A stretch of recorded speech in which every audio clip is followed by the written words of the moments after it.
apoyaron además siempre. Bueno, para mí fue el trampolín para hacer todas estas otras cosas.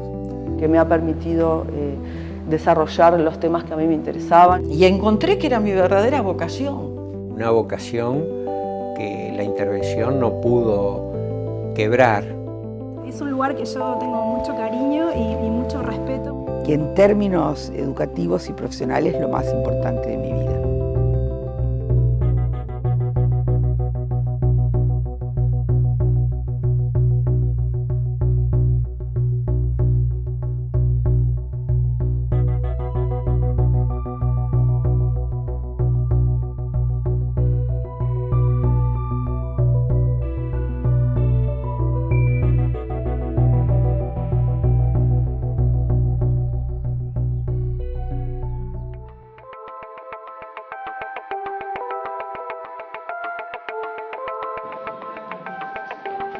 Cuando se crea el Instituto de Economía, en realidad se crean simultáneamente 6 institutos vinculados a la investigación económica, las finanzas, la administración pública.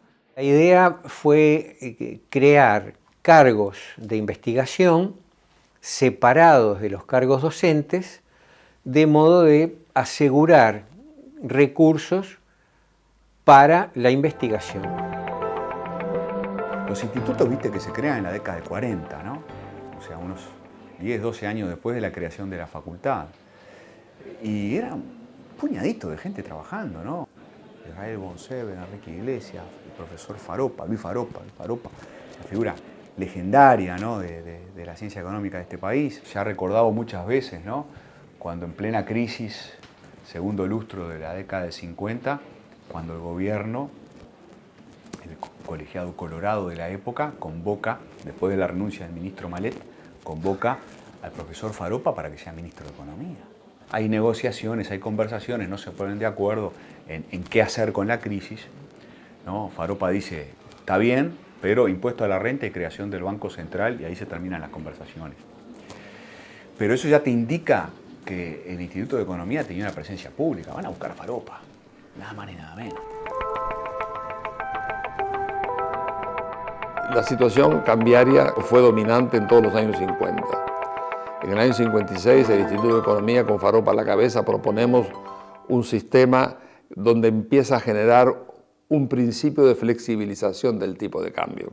Porque el tema central es que el Estado se resistía a dejar el tipo de cambio como una variable del mercado, y estábamos en aquel momento comenzando a sentir los impactos de una economía que crecía hacia adentro, pero no crecía hacia afuera. El 3 de agosto del 56 se hace una reforma de la política cambiaria muy importante con la participación directa de los investigadores del Instituto de Economía. Y se sale el famoso decreto del 3 de agosto de 1956, que es un producto del instituto.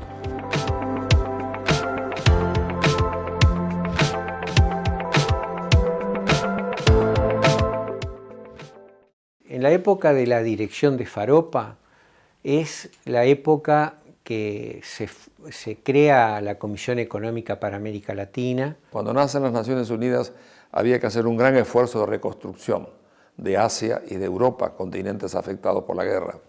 Se crea una Comisión Económica para Europa y una Comisión Económica para Asia. Los países de América Latina en el año 46-47 miran eso con enorme envidia sana, es decir, ¿por qué también no nosotros? Nosotros no pensamos la reconstrucción, pensamos la construcción del desarrollo. Entonces lograron convencer en el 48 que habría que crear una comisión para la América Latina, y se crea la CEPAL, Comisión Económica para América Latina. Se crea la CEPAL, viene el manifiesto de Prebisch, Faropa es el gran introductor del pensamiento cepalino, y poco a poco es la teoría del desarrollo latinoamericano, como se la conocía en la época, es lo que termina prevaleciendo. Se produjo una conferencia en Uruguay, la conferencia de la CEPAL, la segunda conferencia de la CEPAL, donde Prebisch presenta un informe sobre la situación de la América Latina. Con un conjunto de innovaciones en el análisis de la economía. Ese informe se hace público y forma parte del patrimonio fundamental del pensamiento económico en muchas partes de América Latina, porque conmovió a todos los centros de pensamiento que había en aquel momento en la región.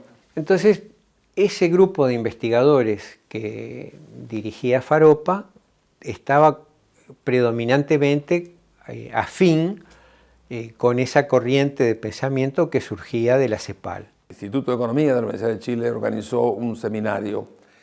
Nosotros asistimos como participantes y más que participantes como observadores de aquel grupo dinámico de gente y ese contacto nos inspiró mucho en el instituto. Entre otras cosas, yo traje como consecuencia de aquella visita un contacto concreto con CEPAL a través del doctor Prebisch, la gran figura de la economía latinoamericana durante tantos años. Y logré una cosa que fue muy importante, que la CEPAL trajera a nuestra facultad en los primeros cursos de desarrollo económico que hacía la CEPAL en aquellos momentos en América Latina.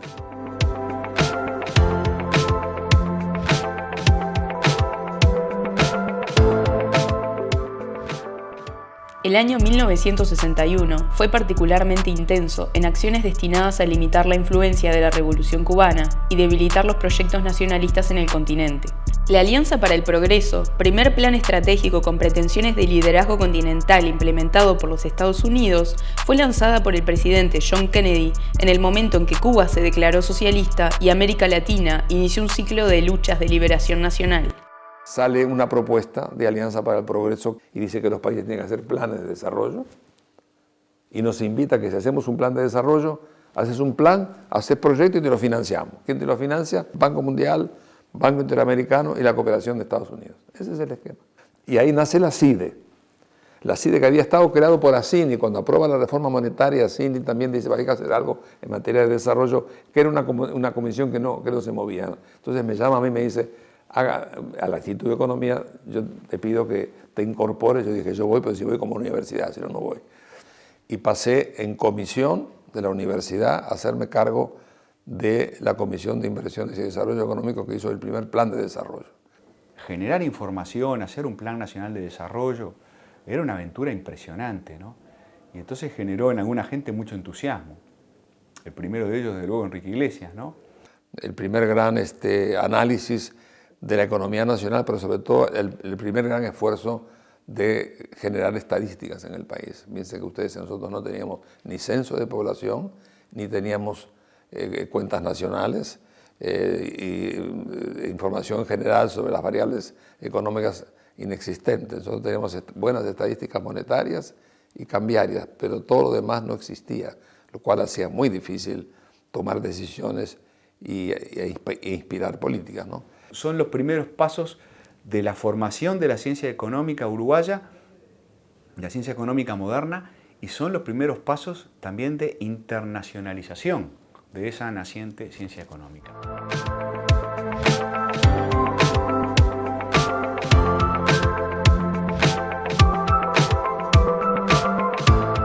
Yo creo que hay un momento estelar del Instituto de Economía que es la década de 60. Se renueva la dirección del instituto, se va a Iglesias, queda este equipo que les contaba de Curiel, Lichten, Trachtenberg, Vigorito y Octavio Rodríguez. Ese equipo era básicamente de orientación cepalina, pero con influencias, con algunos aspectos del marxismo en distinto grado. El país se removía, había crisis económica, había estancamiento, había crisis bancaria, había inflación de 3 dígitos, había enfrentamientos sociales. Entonces nos pedían de todos lados que diéramos charlas sobre la situación económica como integrantes del Instituto de Economía. Y esas charlas después resolvimos hacer un libro. Ese libro se llamó El proceso económico del Uruguay.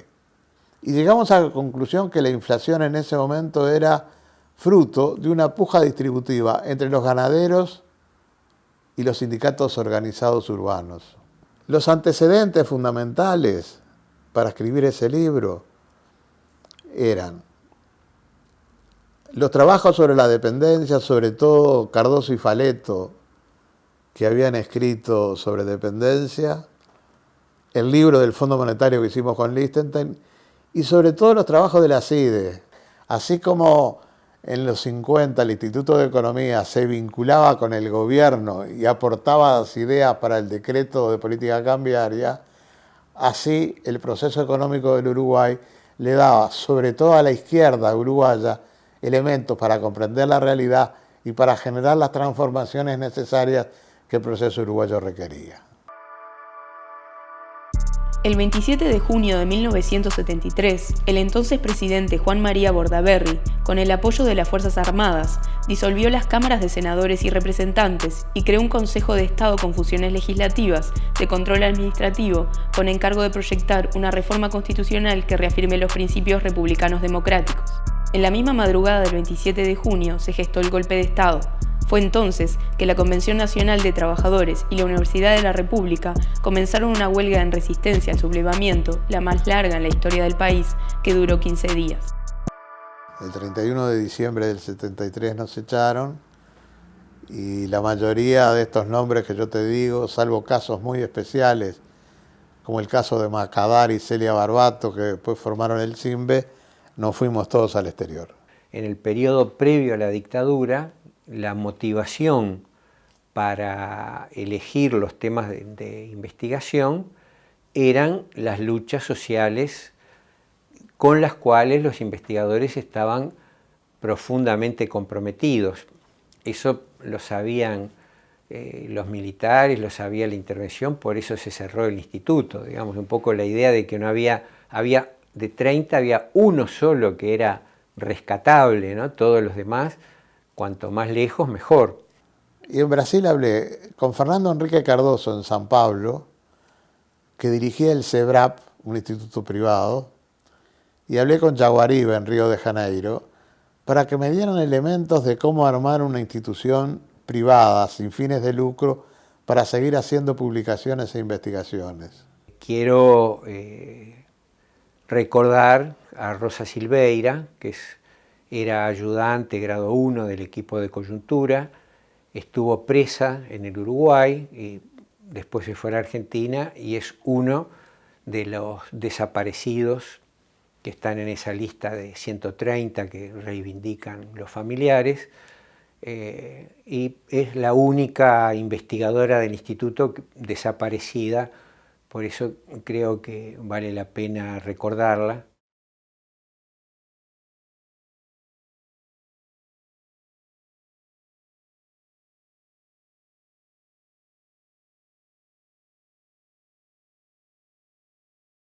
En marzo de 1985, con el fin de la intervención y la instalación de las autoridades electas por los 3 órdenes universitarios, el Instituto de Economía se propuso retomar los principios que habían inspirado su labor anterior.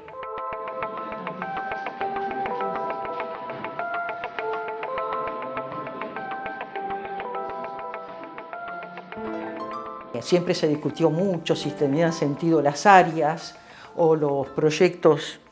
Si habremos discutido los proyectos por investigador. Considerábamos que donde hay una temática común se puede profundizar y se aprovecha del trabajo del otro. O sea, cuando yo ingresé en el 92 trabajábamos en eso, luego se va como, durante los 90 van como creciendo, hay un grupo, en esa época hay un área fuerte de historia económica, y liderada por Millot. Y aparecieron grupos nuevos, como el grupo de empleo e ingreso que dirigía Notaro, que luego pasó a liderar Vigorito, Andrea Vigorito.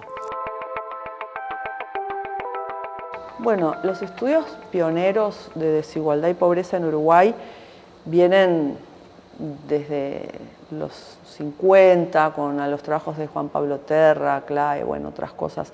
Después Alicia Melgar es una de las pioneras, entonces en ese momento ella era directora y estaba trabajando en eso con las dificultades del momento, pero no era un tema que fuese muy relevante. Digamos que a fines de los 90 ese tema empezó a tener como bastante más, se constituyó el equipo de empleo e ingresos, más gente empezó a trabajar en el área, más gente se siguió interesando. La sociedad, si conocía al Instituto de Economía, era solamente a través de los informes que daba coyuntura, porque lo que le interesaba a la sociedad en general era la marcha de la economía en ese momento. Nuestros informes eran leídos, creamos las jornadas de coyuntura, no me acuerdo si la primera fue en el año 99 o 2000, por ahí, un momento de crisis de la economía, ¿no? Que empezó en el 99, y entonces como que los temas económicos eran de mucha demanda, ¿no? Y nuestras jornadas eran muy populares. Siempre tuvieron además invitados de Argentina y de Brasil, y gente como con una visión, por eso, más como crítica, no alineada a las líneas predominantes en los 90.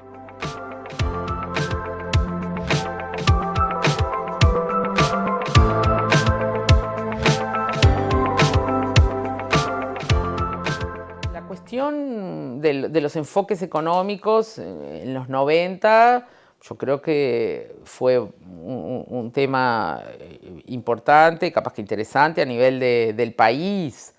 Bueno, fueron épocas donde el liberalismo tuvo una impronta muy fuerte. Eran las épocas de una fuerte apertura externa, todo estaba muy influido en economía, por lo menos las corrientes más dominantes por lo que había sido el thatcherismo, reaganismo.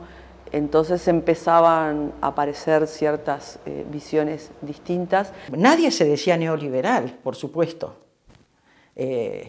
pero no era que fueran lo que se considera gente de derecha, no es así, pero tenían mucha influencia en ese sentido. La influencia también que venía de Europa, de Estados Unidos, que hay un retroceso del marxismo, un retroceso de todas las otras posiciones que no eran propias del racionalismo de la ortodoxia.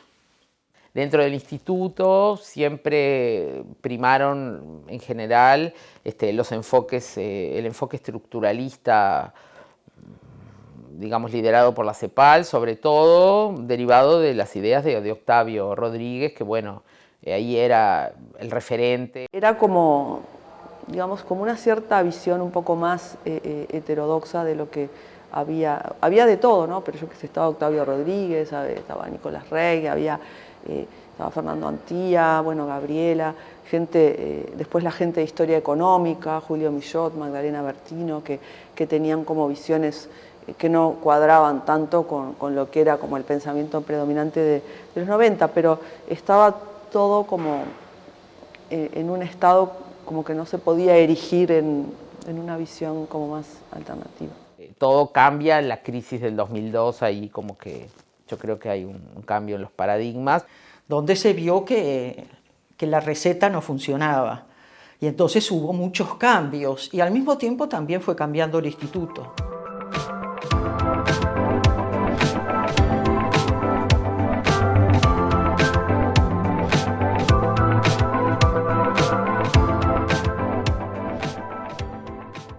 Se hace un proceso de evaluación externa del instituto, se contratan 2 evaluadores y además algunos grupos, no me acuerdo si todos, pero bueno, el nuestro, recuerdo, el de coyuntura económica, hacíamos una cantidad de informes, o sea, un informe anual y 4 informes trimestrales todos los años, y hacíamos las jornadas de coyuntura, ¿no? Y esa era la forma en que nosotros, digamos, nuestra investigación se mostraba. Sin embargo, la evaluación esta externa lo que nos dice es: esto ya no es más así en el mundo.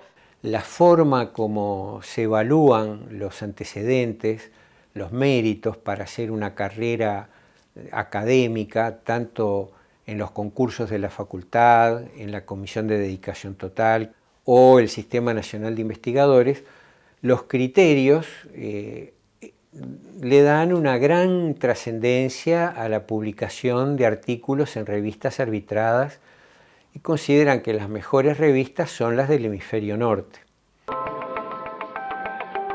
La transmisión de los resultados de investigación básicamente se pensaba a través de grandes obras, de libros que llevaban mucho tiempo, que tenían una investigación muy amplia, muy abarcativa atrás, y que eso estaba como muy en contradicción con los tiempos de lo que nosotros se sentía que debíamos hacer, digamos, o para donde debía ir la investigación, que era generación de artículos que tuvieran difusión internacional, que fueran en otro idioma incluso, que fueran con otras referencias, que dialogaran con otros centros de investigación y otros investigadores, y no fuera tan local o regional la referencia.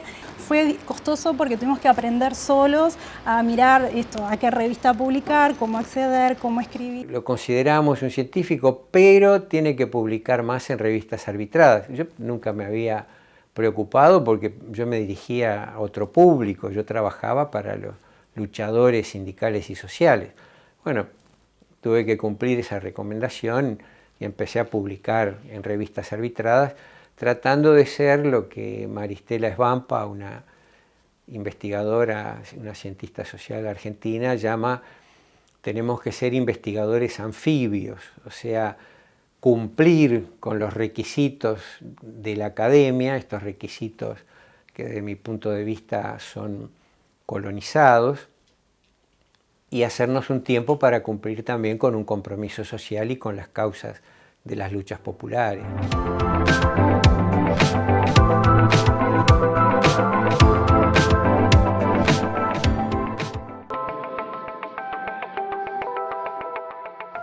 Los temas de género no eran, es decir, no existían.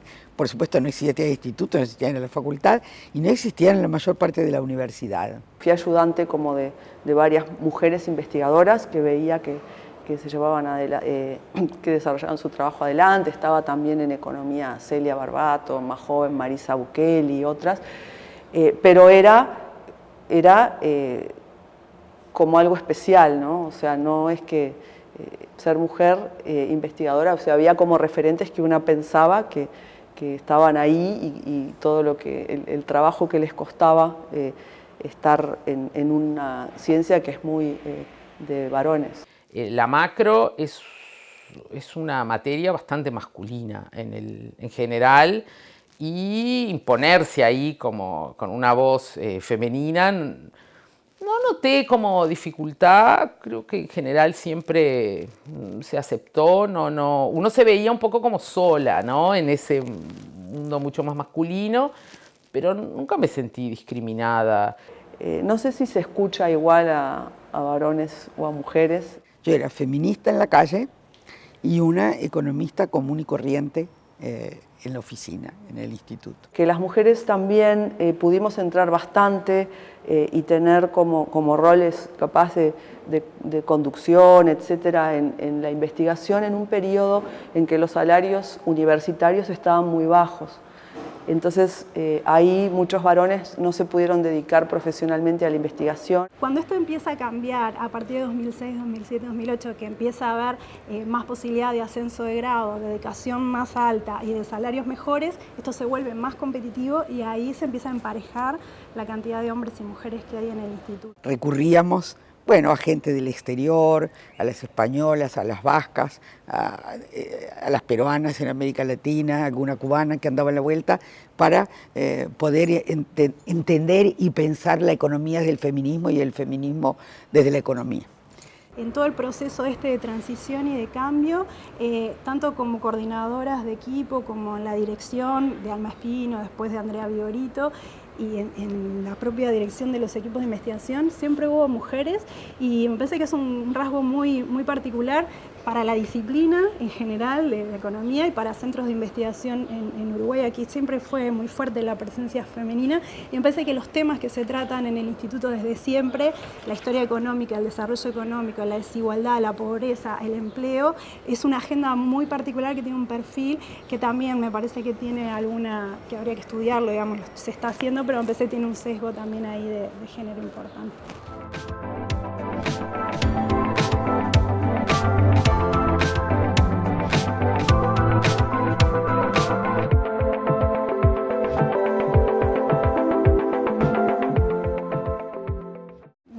referentes. En el momento que yo entré no tenían doctorados, maestrías relativamente poco, y no se percibía que eso fuera lo esencial para hacer investigación.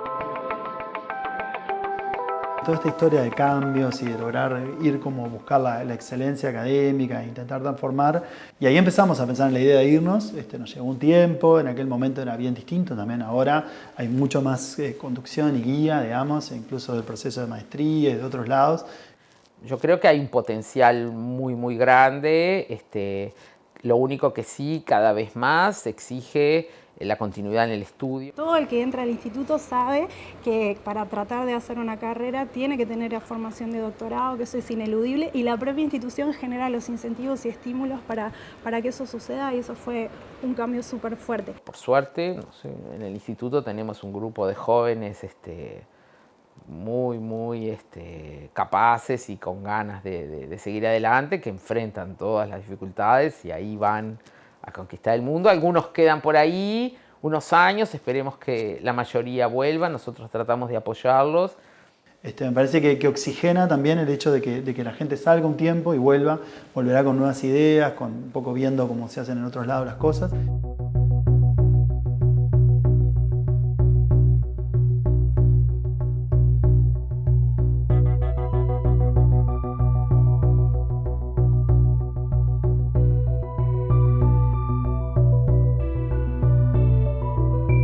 Yo tenía una imagen positiva, principalmente por los docentes con quienes más me relacionaba, de temas que me interesaban, que hacían cosas que me parecían relevantes, que me parecían interesantes, que me podía ver a mí misma queriendo hacer en un futuro. Parte de las preocupaciones personales eran realizar investigaciones sobre Uruguay, sobre el desarrollo, y creo que gran parte de mi trayectoria estudiantil la volqué para el lado de la investigación por mera vocación personal. Yo creo que la economía tiene algo muy político, que vos, las inquietudes que tenés, las preguntas de investigación que elegís hacerte, tienen una connotación, idealmente un impacto social y una pertinencia. Yo creo que parte de los desafíos están en poder construir agendas de investigación de carácter más interdisciplinarias. Las preguntas son súper complejas y es muy difícil enfocarte solo desde el lado de la economía y poder dar una respuesta como cabal a un problema que en realidad tiene muchas dimensiones. Que estamos en un momento muy bueno. El instituto actualmente tiene 70 investigadores, muchos, digamos, investigadores consolidados, en su gran mayoría en régimen de dedicación total. Los nuevos que están ingresando, todos estudiando, haciendo sus maestrías, muchos accediendo a sus doctorados, muchos haciéndolos, ¿no?, de licencia en el exterior. Y bueno, y eso es el camino. Y bueno, nada, pienso que esta es nuestra pequeña contribución a la investigación en Uruguay. No sé qué tanto hacia el futuro quedará, digamos, como consolidado, pero creo que es nuestro papel en este momento. Posibilitar que gente se pudiera dedicar más a tiempo completo a la investigación y que se pudiera formar y que recibiera otras influencias que las que podía recibir con los profesores de acá y con los conocimientos que nosotros podíamos tener acumulados, que eran bastante finitos. Entonces, en ese sentido, para mí fue como una posibilidad muy buena.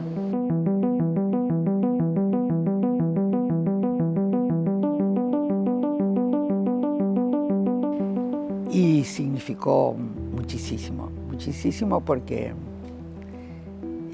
bueno, primero por el volumen de horas y dedicación que esto suponía en mi vida, porque creo que casi todo lo que aprendí en economía, finalmente lo aprendí adentro del instituto.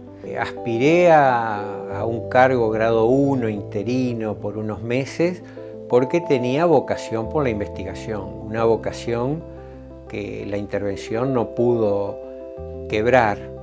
Y encontré que era mi verdadera vocación, más que la docencia, la investigación, que era donde yo me sentía cómoda Era mi sueño, yo trabajaba en PricewaterhouseCoopers, que es una empresa que no tiene nada que ver con el instituto, y ya me acuerdo cuando había entrado en la entrevista, me acuerdo que me habían preguntado, ¿no?, si yo me veía como de largo plazo, ¿no? Y me acuerdo haberle dicho, que después fue mi jefa antes de entrar, en la entrevista antes de entrar, que yo me veía ahí, digamos, trabajando un tiempo, salvo que me saliera algo del instituto, que ese era mi sueño para ir. Entonces me acuerdo cuando salió lo de becario, que inmediatamente dije que sí, le dije a ella, mira, me voy, y ya te lo había dicho.